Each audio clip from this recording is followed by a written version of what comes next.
अवधूत चिंतन श्री गुरुदेव दत्त. नमस्कार. उद्या गुरुवार तसेच गुरुपुष्यामृत योगसुद्धा आहे. त्याचबरोबर आपला अधिक महिना सुरू आहेच. अधिक मासामध्ये तुम्ही स्तोत्रपठण, मंत्र, जप, दान हे सर्व तुमचे कर्म तर करतच असाल, पण त्याचबरोबर उद्या गुरुपुष्यामृत योगावरती तुम्ही तुमच्या गुरुची सेवासुद्धा करणं अत्यंत फलदायी मानलं जातं. तुमच्या गुरुसेवेने तुमची आध्यात्मिक शक्ती वाढते. जेवढं तुम्ही आध्यात्मिक दृष्टीने तयार व्हाल तेवढीच भगवंताची कृपा तुम्हाला लवकरात लवकर प्राप्त होईल. म्हणून नामस्मरण याच्यासारखी मोठी कोणतीही गोष्ट नाही. तुम्ही जेवढे नामस्मरण कराल, भगवंताचं नाव घ्याल, तेवढंच भगवंताचा आशीर्वाद तुम्हाला प्राप्त होईल. तुमच्या गुरुचे नामस्मरण तुम्ही केले तर तुमच्या गुरूंची कृपा लवकर तुम्हाला प्राप्त होईल. उद्या गुरुसेवेबरोबरच तुम्ही श्री सत्यनारायणाचे पूजनसुद्धा करू शकतात. अधिक मासामध्ये 7, 5, 11, 21 तसेच संपूर्ण महिनासुद्धा आपण सत्यनारायण करतो.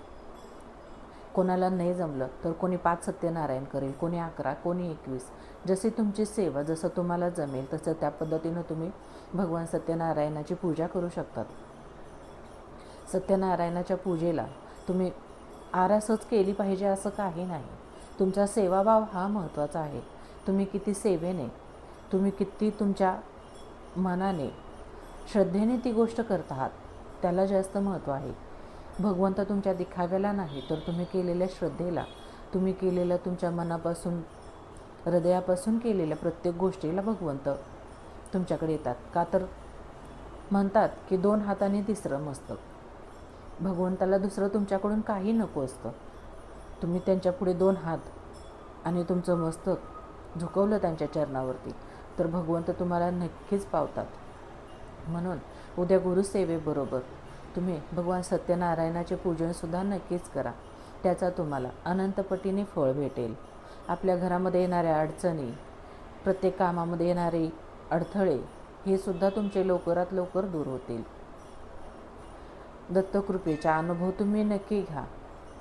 दत्त महाराजांची सुद्धा सेवा उद्या गुरुवारी तुम्ही दत्त महाराजांची सेवा करा. मग त्याच्यासाठी तुम्ही खास खूप मी काहीतरी सेवा करते आणि मला खूप काहीतरी करायचे म्हणून त्या गोष्टी करू नका, किंवा मी तुम्हाला सांगते म्हणून पण तुम्ही त्या गोष्टी कराव्या असं नाही. तुम्हाला तुमच्या मनापासून त्या गोष्टी करायच्या आहेत. तुम्हाला असं, मला हे करायचे, मला भगवंताच्या सगळ्या गोष्टी करायच्या आहेत, मला परमेश्वराचा आशीर्वाद स्वतःला हवा आहे म्हणून तुम्ही ते करा. का तर भगवंत हा तुम्हाला, तुम्ही केलेल्या मनापासून प्रत्येक गोष्टीला पाहतो. मी त्याची आरास किती मोठी केली, मी त्याच्यासाठी खूप काही साज शृंगार केले म्हणून भगवंत तुमच्याकडे नाही पाहत, तर तुम्ही किती भगवंताला तुमच्या मनापासून आवाज देताय हे जास्त महत्त्वाचं आहे. म्हणून उद्या गुरुसेवेबरोबरच तुम्ही श्री सत्यनारायणाचे सुद्धा पूजन करा. त्याचा तुम्हाला नक्कीच फायदा होईल. तसंच गुरुसेवा, सत्यनारायण पूजन याचबरोबर उद्या सकाळी तुमची घरातली देवपूजा करतो, जसं आपण रोज तुळशी मातेला जल अर्पण करतो, तर उद्या खूप काही असं करायचं नाही. त्या जल अर्पण करताना त्या जलामध्ये थोडीशी किंचित अशी हळद घ्यायची आणि ती तुळशी मातेला उद्या अर्पण करायची. थोडीसं जलामध्ये आपण हळद घ्यायची आणि ते मातेला अर्पण करायची. अर्पण करताना ओम नमो भगवते वासुदेवाय नमः हा मंत्र म्हणायचा आणि ते जल माता तुलसीला तुम्ही अर्पण करा. माता तुलसीचे आशीर्वाद नक्कीच तुम्हाला प्राप्त होतील. घरामध्ये सुख समृद्धी, माता लक्ष्मीची कृपा तुमच्यावर नक्कीच राहील. अशा पद्धतीनं तुम्ही उद्या अधिक मासामध्ये गुरुवार, गुरुपुष्यामृत योग, तुमची गुरुसेवा आणि श्री सत्यनारायणाचे पूजन हे केलं तर नक्कीच तुम्हाला त्याचा लाभ होईल. तुमच्या घरातल्या अडचणी, अडथळे, कामात येणारे प्रत्येक अडथळा दूर होऊन नक्कीच तुम्हाला मार्ग सापडेल. तुम्ही ज्या काही गोष्टी कराल फक्त त्या परमेश्वरावर श्रद्धा आणि विश्वास ठेवून करा. नामस्मरण करा. नामस्मरणाने तुमच्या अडचणी खूप सुटतील. खूप प्रमाणामध्ये तुम्हाला नामस्मरणाची ताकद अनुभवायला मिळेल. नामस्मरण करताना विशेष अशी जागा तुम्हाला महत्त्वाची नाही. तुम्ही तुमचे कार्य करत असताना सुद्धा नामस्मरण करू शकता. मग तुम्ही तुमच्या आराध्यांचा मंत्र किंवा दत्त महाराजांचा मंत्र, श्री स्वामी समर्थांचे नामस्मरण हे सुद्धा करू शकतात. दररोज आपण आपलं कार्य करत असताना जय श्री स्वामी समर्थ, जय श्री स्वामी समर्थ हे सुद्धा तुम्ही चालू मनामध्ये ठेवू शकता. भगवान दत्तात्रेयाचं ओम राम दत्तात्रेयाय नमः हा मंत्रसुद्धा तुम्ही मनातल्या मनात म्हणू शकता.